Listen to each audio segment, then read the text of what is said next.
اور یاجوج ماجوج کی گردنوں میں ایک قسم کے جراثیم پیدا کرے گا جس سے وہ ایک ہی رات میں مر جائیں گے۔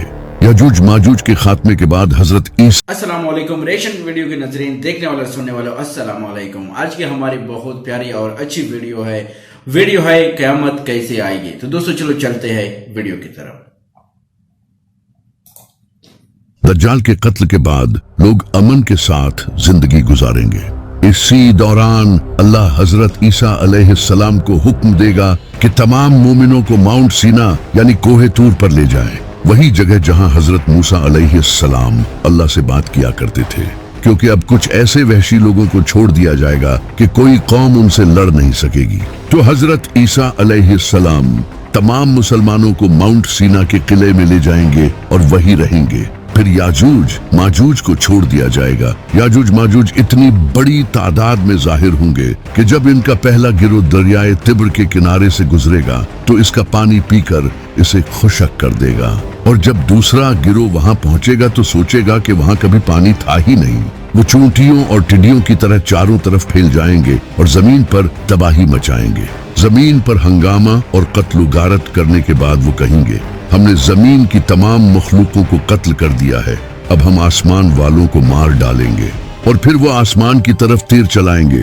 قدرت کے طریقے عجیب ہیں، ان کے تیر خون آلود ہو کر واپس آئیں گے۔ ایک طرف وہ اپنے شیطانی کاموں میں مصروف ہوں گے اور دوسری طرف حضرت عیسیٰ علیہ السلام اپنے ساتھیوں کے ساتھ ماؤنٹ سینا کے قلعے میں ٹھہرے ہوں گے، جہاں انہیں اس قدر شدید بھوک کا سامنا کرنا پڑے گا کہ ایک انسان کے سرگائے کی قیمت 100 سونے کے سکوں سے کہیں زیادہ ہوگی۔ اس نازک موڑ پر حضرت عیسیٰ علیہ السلام اپنے ساتھیوں کے ساتھ اللہ سے دعا کریں گے۔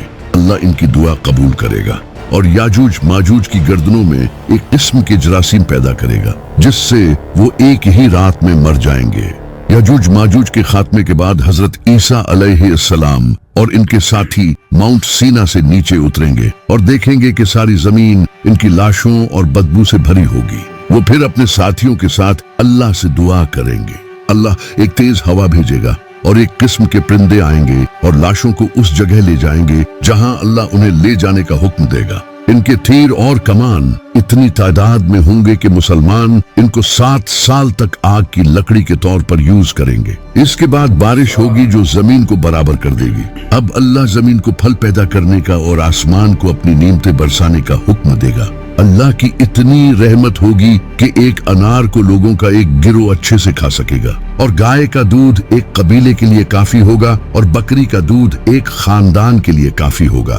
حضرت عیسیٰ علیہ السلام 40 سال تک مسلمانوں کی امامت کریں گے اور دنیا میں انصاف سے حکومت کریں گے۔ ان 40 سالوں میں دجال کے قتل کے 7 سال بھی شامل ہیں۔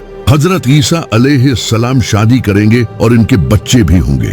وہ نبی صلی اللہ علیہ وسلم کی قبر مبارک پر سلام کہیں گے اور نبی صلی اللہ علیہ وسلم اس کا جواب دیں گے۔ وہ عمرہ یا حج کرنے کے لیے مدینہ کے قریب روحا نام کی ایک جگہ کے راستے مکہ جائیں گے۔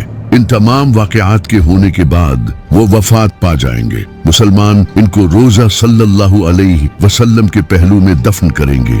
حضرت عیسیٰ علیہ السلام کی وفات کے بعد یمن کا رہنے والا قبیلہ قحطان سے جہجہ نام کا انسان خلیفہ بنے گا۔ اس کے بعد کچھ اور بادشاہ ہوں گے جن کے دور میں کفر پھیلے گا۔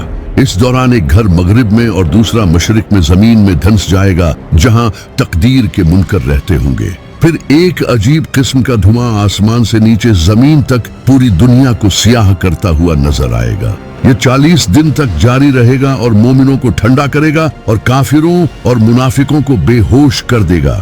کچھ 1 دن بعد ہوش میں آ جائیں گے، کچھ 2 دن بعد اور کچھ 3 دن بعد، اور پھر ذوالحج کے مہینے میں ایک رات قربانی کے دن کے بعد آئے گی جو اتنی لمبی ہوگی کہ بچے رونے اور نوحہ کرنے لگیں گے۔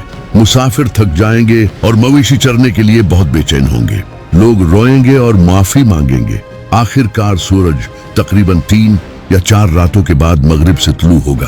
جیسے چاند گرہن بے چینی کی حالت میں ہلکی سی روشنی ڈالتا ہے، یہ آسمان کے درمیان تک جائے گا اور پھر واپس مغرب میں غروب ہو جائے گا۔